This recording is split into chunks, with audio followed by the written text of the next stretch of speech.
Halo semuanya, jumpa lagi sama Banu di Baca Sama Banu, episode 2. Selama beberapa dekade, pendidikan tinggi atau kuliah dipandang sebagai kunci utama mobilitas sosial, peningkatan produktivitas ekonomi, dan pertumbuhannya. Di banyak negara, termasuk Indonesia yang tercinta ini, narasi ini terus dipelihara oleh pemerintah, orang tua, masyarakat luas, dan sekolah, yaitu, ayo kita sekolah yang rajin, yang baik, biar dapat nilai yang bagus supaya bisa diterima di perguruan tinggi terbaik, dan dari situ setelah lulus Anda bisa dapat pekerjaan yang layak dan menjadi kader utama pembangunan ekonomi bangsa. Sebuah narasi yang sangat menggebar-gebiarkan, sangat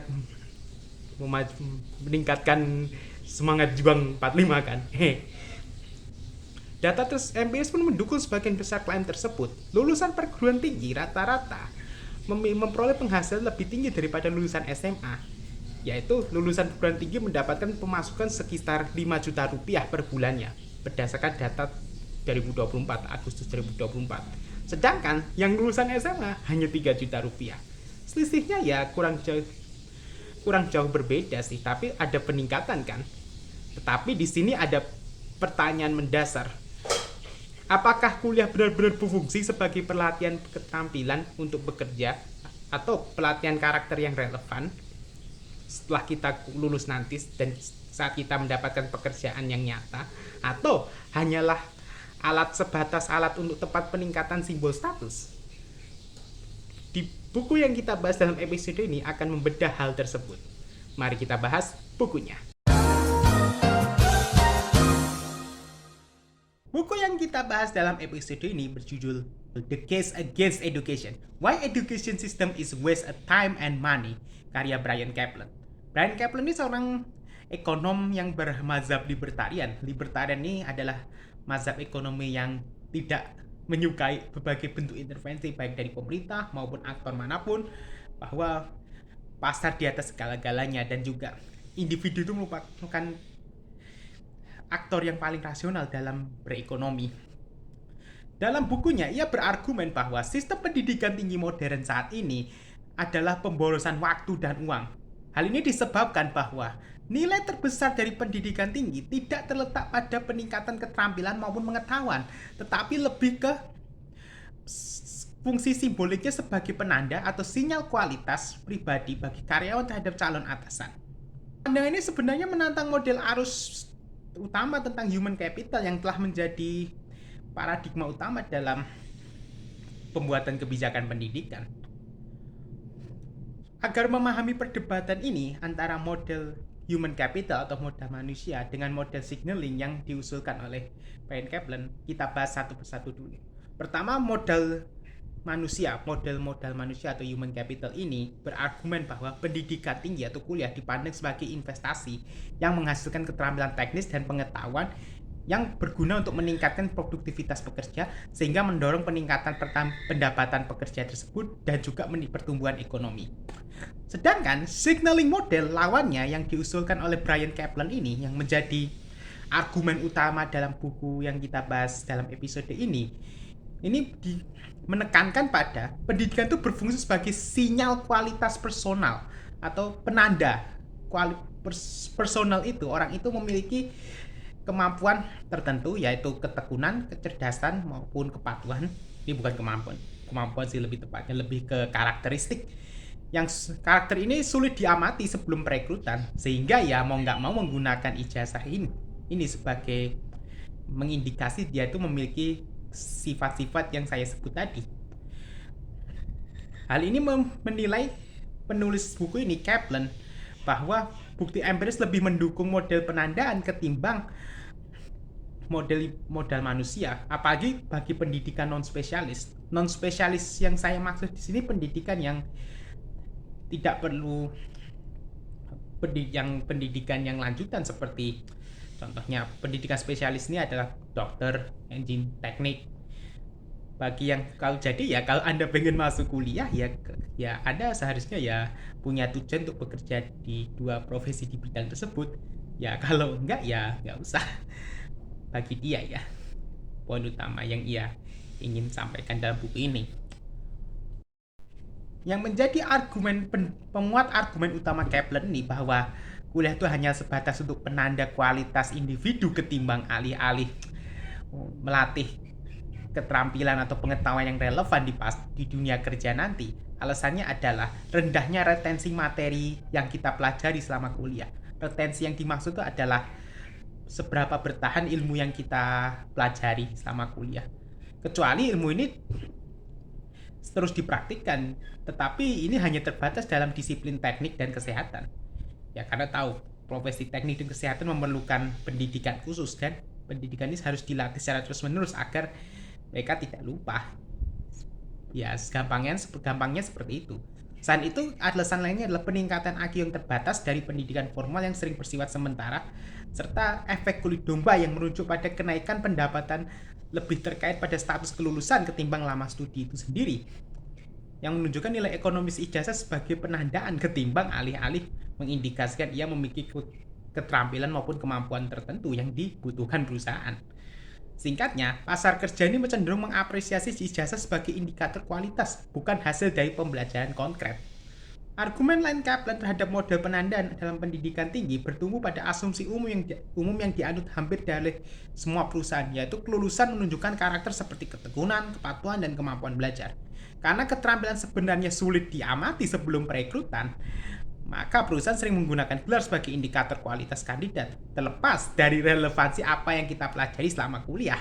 Contohnya, ya seorang sarjana filsafat mungkin tidak menggunakan teori Plato, Aristoteles, Karl Marx maupun Nietzsche dan seterusnya lah, ya sebutkanlah segala tokoh-tokoh filsafat. Tetapi ijazahnya menunjukkan kemampuan yang untuk bertahan untuk menghadapi atau menangani tugas-tugas yang sulit.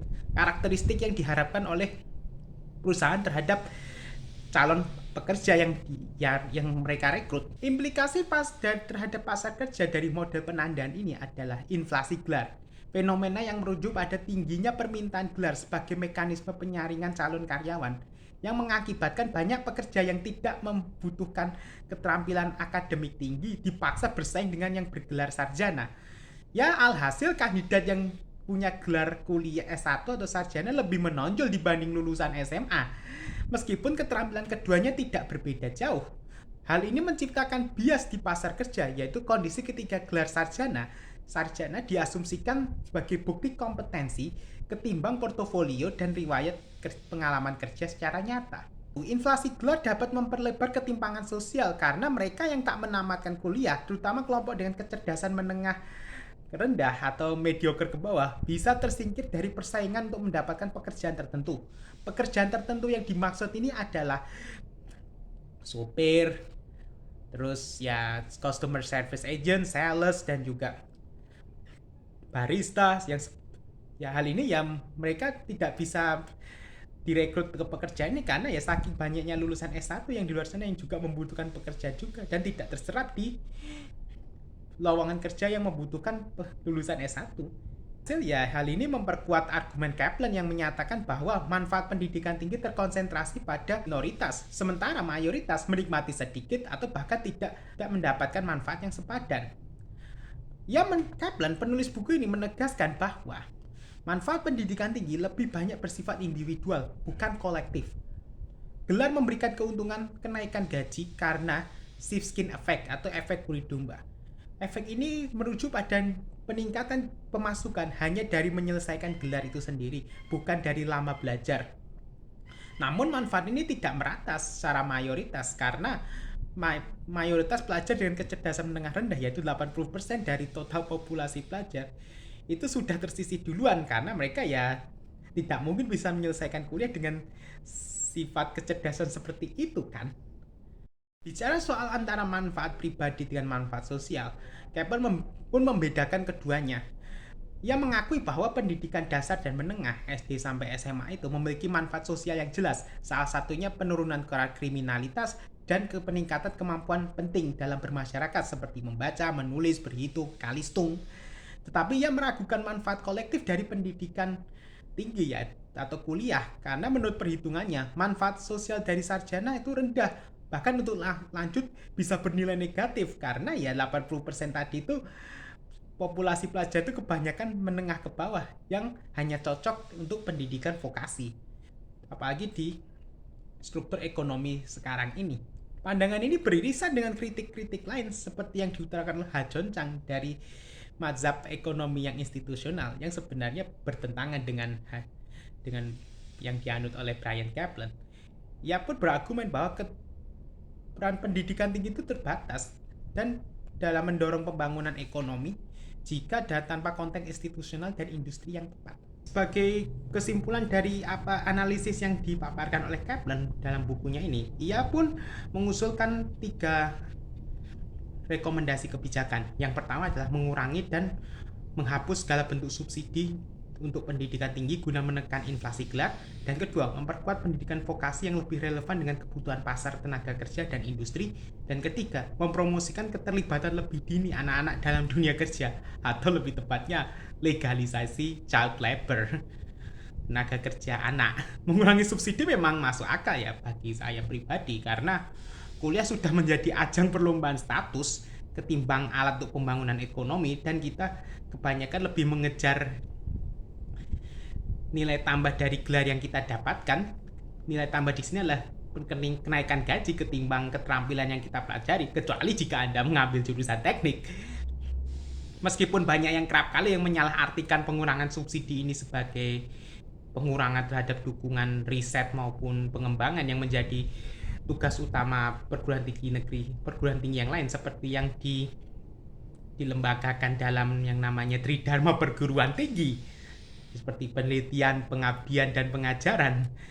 Yang perlu ditekankan di sini adalah menghapus semua dukungan bantuan keuangan bagi semua individu yang mau mengambil jurusan tertentu yang non-spesialis. Non-spesialis di sini adalah jurusan non-STEM seperti jurusan ilmu sospol, ilmu humaniora, dan ilmu sastra, dan ilmu hukum. Ya, meskipun Anda tetap berdalih, tetap kekeh semua ilmu itu tetap penting ya, tapi ya apakah Anda bisa menjamin return of investment-nya?